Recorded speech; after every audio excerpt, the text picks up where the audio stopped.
Hello, नमस्कार. मी राजश्री राहुल तपासे तुमचं माझ्या चॅनलवर स्वागत करते. तर आदल्या दिवशीच मी हे बटाटे आणि कांदा वगैरे किसून हळद, मीठ वगैरे बेसन टाकून मी एक बॅटर बनवलं होतं आणि त्यामध्ये शॅलो फ्राय न करता ब्रेड मी कटलेट टाईप बनवून घेतले होते. आणि याच्यामध्ये ना मी फक्त म्हणजे आपण ना सँडविच वगैरे बनवताना डीप फ्राय करताना खूप सारं तेल लागतं आणि मला लगेच कळतं की बाबा लय ऑइली होतं आणि टिफिनमध्ये अशा वस्तू देणं खूप मला आवडत नाही. कारण मुलं ट्रिपला जाणार, पिकनिकला जाणार आणि असं काही दिलं तर जास्त होण्यापेक्षा मी ना ग्रिल पॅन आहे ना त्याच्यामध्येच मी फ्राय करून घेतलं आणि कमी तेलामध्ये.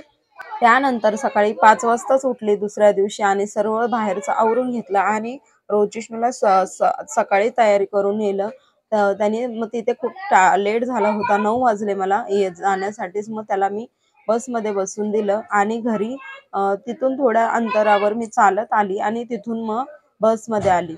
आणि तुम्हाला आठवतं का तुमचा पिकनिकचा दिवस? कारण मी पहिले पिकनिकला आधी कधी गेलीच नव्हती जास्त.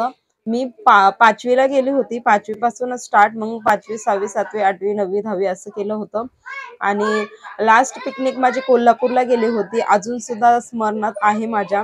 कारण तो दिवस म्हणजे ना कारण ना माझं सासर आणि कोल्हापूरची देवी त्यांचं म्हणजे कनेक्शनच असं काय झालं की तेव्हाच ठरवलेलं की मी इकडेच येणार लग्न करून, असं मला कधी कधी वाटतं.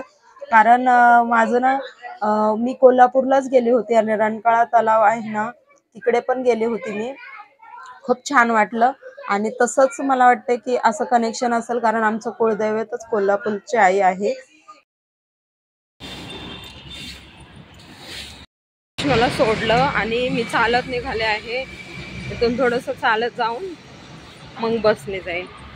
कारण खूप खूप लांब म्हणजे पैसे जास्त घेतात. पैसेचं काय नाही, पण सकाळ सकाळ रिकाम्या पोटी चाललं की जरा बरं आहे की नाही. आता फास्टमध्ये चालते. डुग्गू आणि आई घरीच आहेत. काय माहिती उठला की नाही डुग्गू.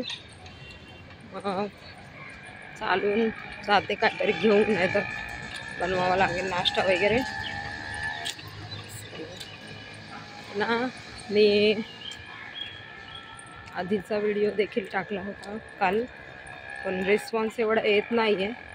जाऊ दे, मला आवडतं म्हणून टाकते. तर इथे मी काही रोजिष्णूच्या पिकनिकचे व्हिडिओज आणि फोटोज अपलोड करणार आहे. आणि मी घरी गेल्यानंतर मी जेवण वगैरे पटापट बनवून घेतलं आणि भेंडीची भाजी बनवली होती. तर शेअर केलं नव्हतं, काही व्हिडिओ वगैरे काढले नव्हते. आणि त्यानंतर रोजचीच कामं वगैरे केली आणि एडिट करत बसली होती. बाकी एवढं काही खास नव्हतं म्हणून अपलोड नाही केले.